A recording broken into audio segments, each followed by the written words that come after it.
This is a Cuban Trump supporter from where else but Florida with a tattoo of Trump's face on his chest who is now afraid he might get deported because of the recent surge in ICE activity. Watch. He describes himself as a fan of President Trump, so much so, he showed us how his admiration for the president is skin deep. But his love for the commander-in-chief has turned a bit sour as ICE raids intensify across the country. He, like so many other Cubans, are still in jeopardy of being deported. Estimates there are at least 400,000 Cubans who, like Eloski, entered the U.S. through the southern border and were released with what's called an I-220A instead of parole.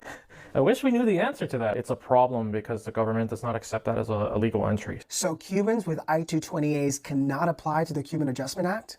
That's the government's position. In the meantime, Cubans like Eloski find themselves in a dangerous legal limbo. He came to the U.S. in 2019 and thought by now Trump would have helped Cubans like him legalize their status. Why did you think you would be the exception? And what makes it worse is the man you support is the reason the United States won't recognize your release order as valid legal entry, which means you can't adjust status, which means you can't apply under the Cuban Adjustment Act. And you say you still support him. But you know what? I'm done explaining. Just cue the music. Oh my God, I will vote.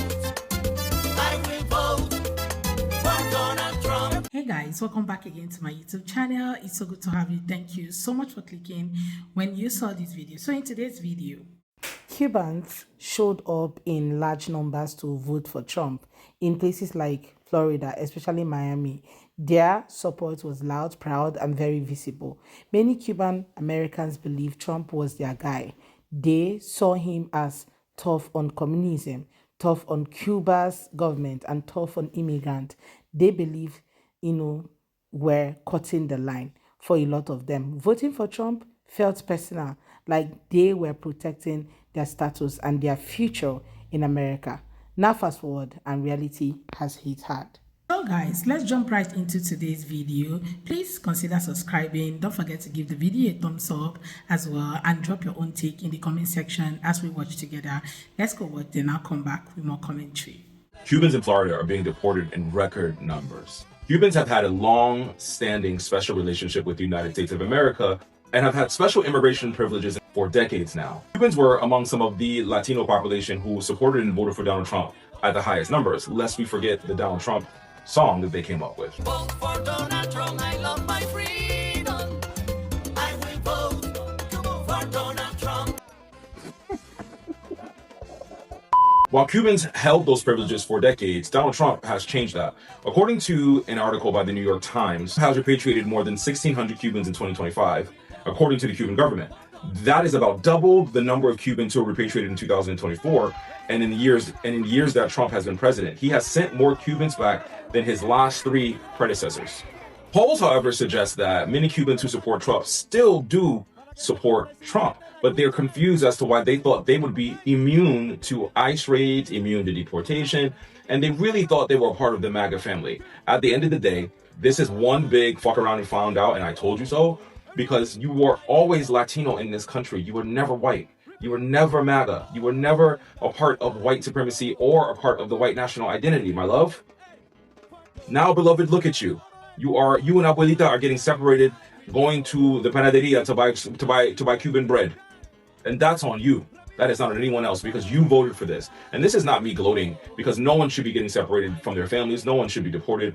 But you guys were one of the main group of people to tell us to shut up and that you knew what President Trump was going to do for you. Although I'm from Miami, which is a city of immigrants, I didn't consciously meet my first undocumented person until I was about 15 years old, and he was a really good friend of mine. And for the story, it's important to know that I'm Cuban American. My parents immigrated here from Cuba. And I remember learning, and I went home and I talked to my mom, and she's like, yeah, not everybody's as lucky as Cubans.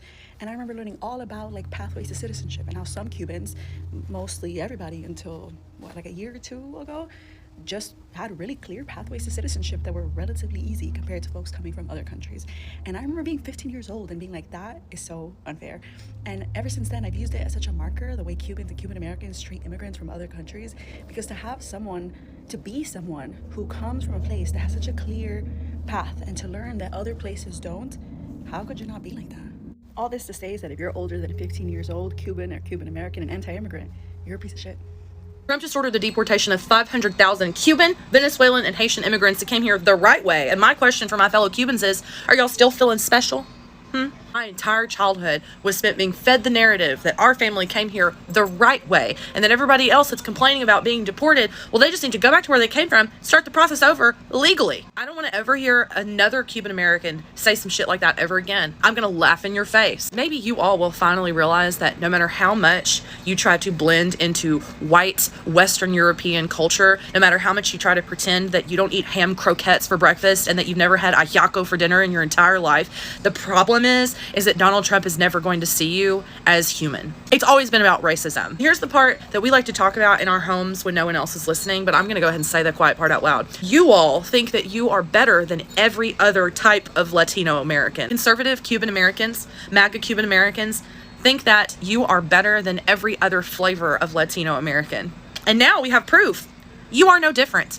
We are no better than anybody else. No matter how many times you place your vote for Donald Trump and the Republican Party, they are still going to see you as subhuman. And even if you hang your hat on the fact that you came here the right way, at the end of the day, it's not going to matter to him, because if he wants you gone, he's going to find a way to disappear you. Let's have this other conversation about racism that needs to be had about Cubans. Sincerely. Because that's one of the reasons how we got here, right?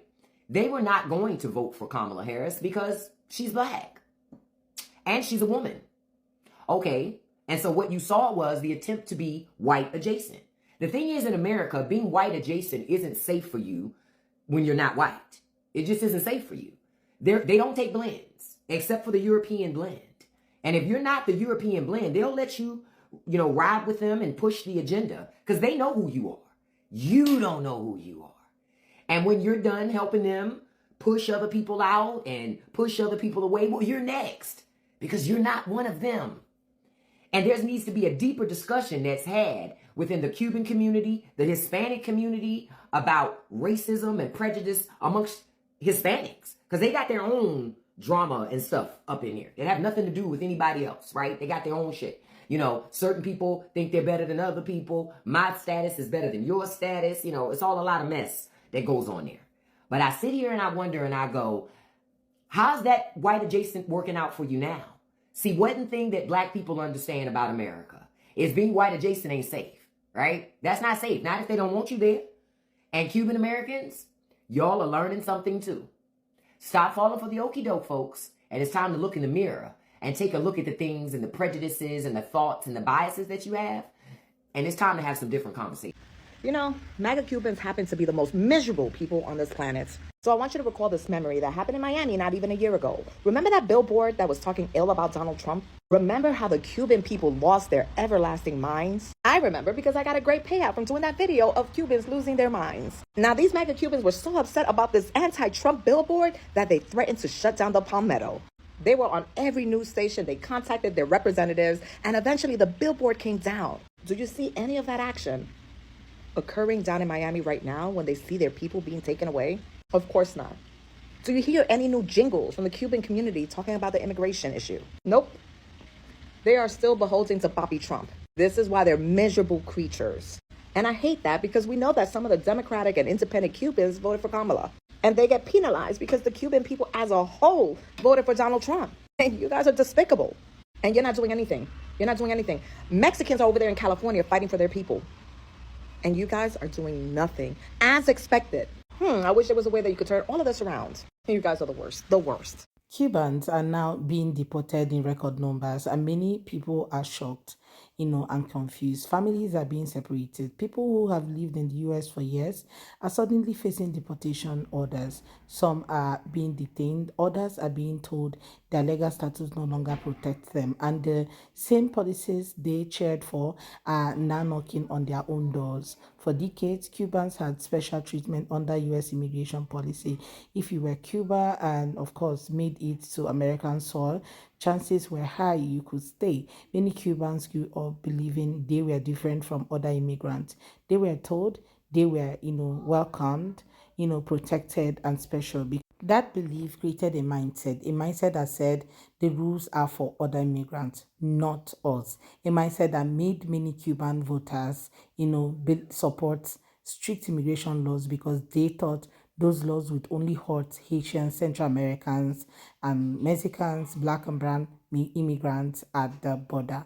But immigration enforcement doesn't work like that, and you all know when you vote for mass deportation, you don't get to choose who gets deported. When you vote for ending humanitarian parole, temporary protected status, or asylum flexibility, those changes don't come with expectations or exceptions for people who supported the president. Paperwork doesn't care who you voted for.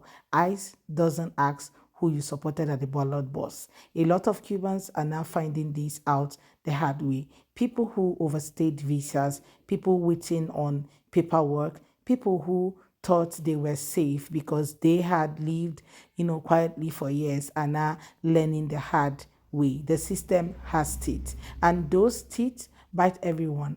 The same ones protections are removed. Okay, what's especially painful is listening to some of the regrets. You hear people saying things like, this is not what we meant. We didn't think I would be affected. We thought Trump was only talking about illegal immigrants. But the truth is, politicians don't separate immigrants the way communities do. So the system, undocumented is undocumented. Temporary status is temporary. If a policy ends, it ends for everyone under it. This situation also exposes something deeper: how division among immigrants has always been used as a political weapon. For years, certain groups were encouraged to believe they were better, more deserving, or more American than others. That belief made it easy to support harsh policies because the suffering felt distant.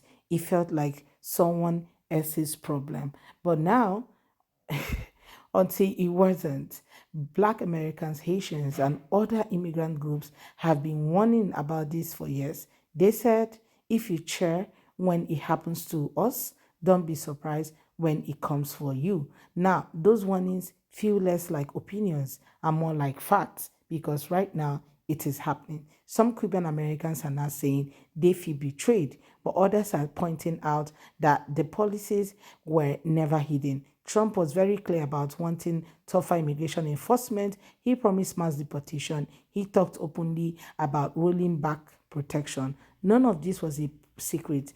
People just assumed they would be exempted. Now, this is how political loyalty often works. Supporters believe the rules will bend for them.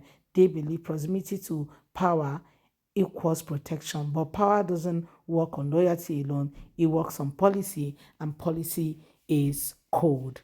What's happening now is not just about Cubans. It's about a lesson many communities learn too late.